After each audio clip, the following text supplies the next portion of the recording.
हे माता, सुंदर कृपा के धाम प्रभु भाई लक्ष्मण जी के साथ कुशल है, परंतु आपके दुख से दुखी है। हे माता, मन में ग्लानि ना मानिए, मन छोटा करके दुख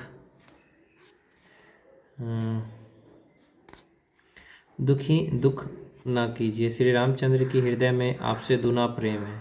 हे माता, आप धीरज धरकर श्री रघुनाथ जी का संदेश सुनिए। ऐसा कह के हनुमान जी प्रेम से गदगद हो गए और उनके नेत्रों में प्रेमाश्रुओं का जल भर आया। हनुमान जी बोले, श्री रामचंद्र जी ने कहा है कि हे सीते, तुम्हारे वियोग में मेरे लिए सभी पदार्थ प्रतिकूल हो गए हैं। वृक्षों के नए नए कोमल पत्ते मानो अग्नि के समान, रात्रि काल रात्रि के समान, चंद्रमा सूर्य के समान,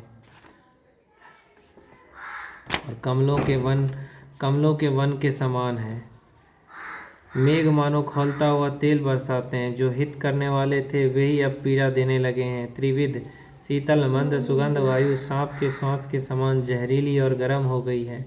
मन का दुख कह डालने से भी कुछ घट जाता है, पर कहूँ किससे? ये दुख कोई जानता नहीं। हे प्रिय, मेरे और तेरे प्रेम का तत्व रहस्य एक मेरा मन ही जानता है। श्री राम जी कहते हैं सीता जी से, हनुमान जी को कहते हैं ये संदेश तुम सीता को सुनाना, और वह मन सदा तेरे ही पास रहता है। बस मेरे प्रेम का सार इतने में ही समझ लें। प्रभु का संदेश सुनते ही जानकी जी प्रेम में मग्न हो गई। उन्हें शरीर की सुध न रही। हनुमान जी ने कहा, हे माता, हृदय में धैर्य धारण करो और सेवकों को सुख देने वाले श्री राम जी का स्मरण करो। श्री रघुनाथ जी की प्रभुता को हृदय में लाओ। मेरे वचन सुन के कायरता छोड़ दो। राक्षसों के समूह पतंगों के समान और श्री रघुनाथ जी के बाण अग्नि के समान हैं। हे माता, हृदय में धैर्य धारण करो और राक्षसों को जला ही समझो। श्री रामचंद्र जी ने यदि खबर पाई होती तो वे विलंब ना करते।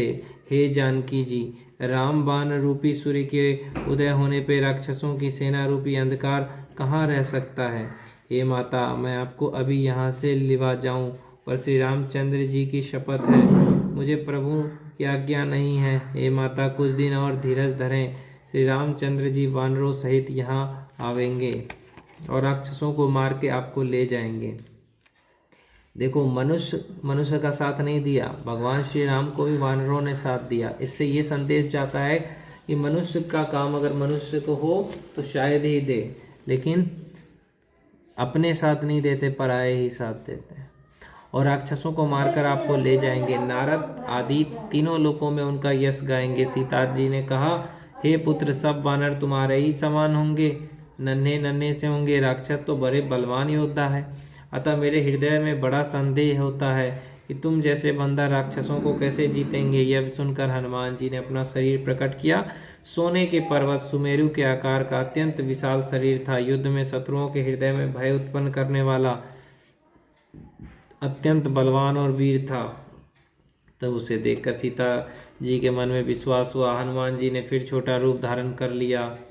हे माता, सुनो, वानरों में बहुत बल बुद्धि नहीं होती, परंतु प्रभु के प्रताप से बहुत छोटा गरुड़ भी सर्प को खा सकता है। अत्यंत निर्बल भी महान बलवान को मार सकता है। अगर प्रभु की कृपा हुई तो कोई निर्बल भी बलवान को मार सकता है। भक्ति, प्रताप, तेज और बल से सनी हुई हनुमान जी की वाणी सुनकर सीता जी के मन में संतोष हुआ। उन्होंने श्री राम जी के प्रिय जानकर हनुमान जी को आशीर्वाद दिया कि हे तात, तुम बल और शील के निधान हो। हे पुत्र, तुम अजर, बुढ़ापे से रहित, अमर और गुणों के खजाने वाले हो। श्री रघुनाथ जी तुम पर बहुत कृपा करें, प्रभु कृपा करें। ऐसे कानों से सुनते ही हनुमान जी पूर्ण प्रेम में मग्न हो गए। हनुमान जी ने बार बार सीता के चरणों में सिर नवाया और फिर हाथ जोड़ के कहा, हे माता, अब मैं कृतार्थ हो गया।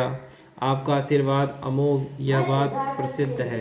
हे माता, सुनो, सुंदर फल वाले वृक्षों को देख के मुझे बड़ी ही भूख लगाई है। सीता जी ने कहा, हे बेटा सुनो, बड़े भारी योद्धा राक्षस इस वन की रखवाली करते हैं। हनुमान जी ने कहा, हे माता, यदि आप मन में सुख माने प्रसन्न होकर आज्ञा दे तो मुझे उनका भय तो बिल्कुल नहीं है। हनुमान जी को बुद्धि और बल में निपुण देख के जानकी जी ने कहा, जाओ हे तात, श्री रघुनाथ जी के चरणों को हृदय में धारण करके मीठे फल खाओ। वे सीता जी को सिर नवाकर चले और बाग में घुस गए। फल खाए और वृक्षों को तोड़ने लगे। वहाँ बहुत से योद्धा रखवाले थे। उनमें से कुछ को मार डाला और कुछ ने जाके रावण से पुकार की और कहा, हे नाथ, एक बड़ा भारी बंदर आया है। उसने अशोक वाटिका उजाड़ डाली, फल खाए, वृक्षों को उखाड़ डाला और रखवालों को मसल मसल के जमीन पे डाल दिया। यह सुनकर रावण ने बहुत योद्धा भेजे। उन्हें देखकर हनुमान जी ने गर्जना की। हनुमान जी ने सब राक्षसों को मार डाला और कुछ तो अधमरे थे चिल्लाते हुए गए। फिर रावण ने अक्षय कुमार को भेजा। वह असंख्य श्रेष्ठ योद्धाओं को लेके चला। उसे आते देखकर हनुमान जी ने एक वृक्ष लेके ललकारा और उसे मारकर महाध्वनि बड़े जोर से गर्जना की। उन्होंने सेना में कुछ को मार डाला और कुछ को मसल डाला, कुछ को पकड़ पकड़ के धूल में मिला दिया। कुछ ने फिर जाके पुकार की कि हे प्रभु, बंदर बहुत ही बलवान है। पुत्र का वध सुन के रावण क्रोधित हो उठा। उसने अपने जेठ पुत्र बलवान मेघनाथ को भेजा। उसने कहा कि हे पुत्र, मारना नहीं, उसे बांध लाना। उस बंदर को देखा जाए कि कहाँ का है। इंद्र को जीतने वाला अतुल्य योद्धा मेघनाथ चला। भाई का मारा जाना उसे क्रोध हो आया। हनुमान जी ने देखा कि अब की भयानक योद्धा आया, तब वे कटकटाकर गरजे और दौड़े। एक बड़ा वृक्ष उखाड़ लिया और उसके प्रहार से लंकेश्वर रावण के पुत्र मेघनाथ को बिना रथ का कर दिया। रथ तोड़कर उसे नीचे पटक दिया। उसके साथ जो बड़े बड़े योद्धा थे उसको पकड़ पकड़ कर हनुमान जी अपने शरीर से मसलने लगे। उन सबको मारकर फिर मेघनाथ से लड़ने लगे। लड़ते हुए वैसे मालूम होते थे मानो दो गजराज हाथी भिड़ गए हो। हनुमान जी से एक घुसा मार के वृक्ष पे जा चढ़े। उसको क्षण भर के लिए मूर्छा आ गई। फिर उठकर उसने बहुत माया रची, परंतु पवन के पुत्र उससे जीते नहीं जाते। अंत में उसने ब्रह्मास्त्र का संधान किया। तब हनुमान जी ने मन में विचार किया कि यदि ब्रह्मास्त्र को नहीं मानता हूँ तो उसकी अपार महिमा मिट जाएगी। उसने हनुमान जी को ब्रह्म बाण मारा, जिसके लगते ही वे वृक्ष के नीचे गिर पड़े, परंतु गिरते समय भी उन्होंने बहुत सी सेना मार डाली। जब उसने देखा कि हनुमान जी मूर्छित हो गए हैं, तब वह उनको नाग पास से बांधकर ले गया।